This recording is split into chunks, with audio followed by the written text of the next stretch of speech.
Je saturais. Trop de boulot, trop d'écran. Même plus le temps de respirer.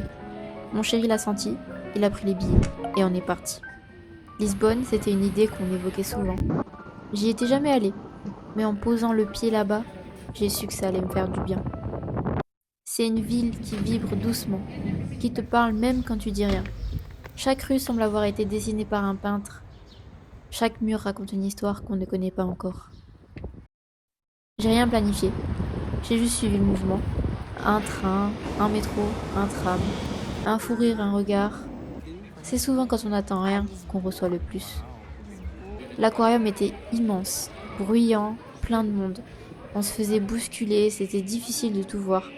Mais malgré ça, j'ai vu des hippocampes, des loutres, des requins, des étoiles de mer, des méduses.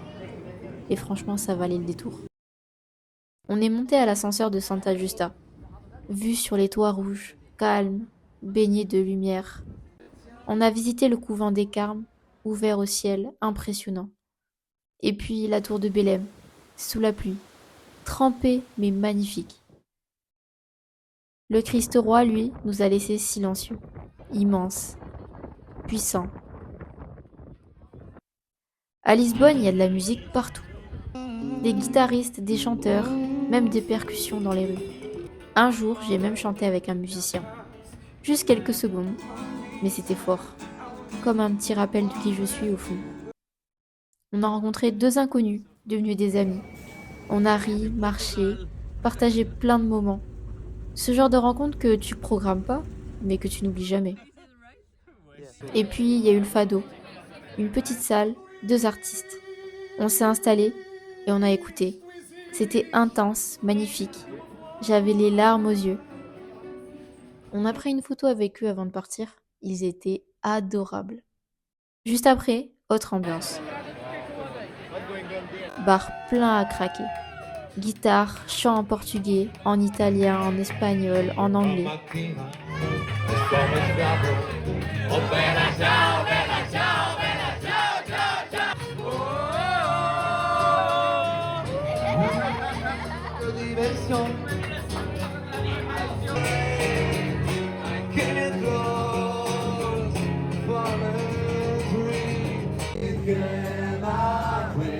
Tout le monde dansait, riait, chantait. On s'est laissé porter. C'était la fête et c'était beau.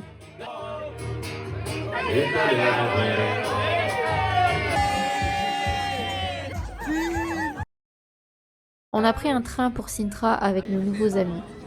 Le château de Pena. C'était féerique. J'ai pas filmé grand chose, j'avais plus de batterie. Mais les images, je les garde en tête. On est redescendu en ville, on s'est posé sur les marches. Devant nous, les remparts du château des morts. La lumière était dorée. On a mangé dans un petit resto, très joli, très bon.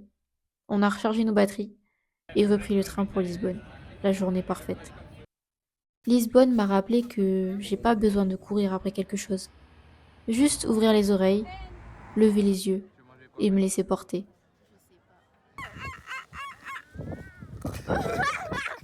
Je suis repartie avec des images plein la tête et cette impression d'être un peu plus moi. Lisbonne m'a laissé avec une mélodie en tête. Une de celles qu'on ne fredonne pas, mais qu'on n'oublie jamais.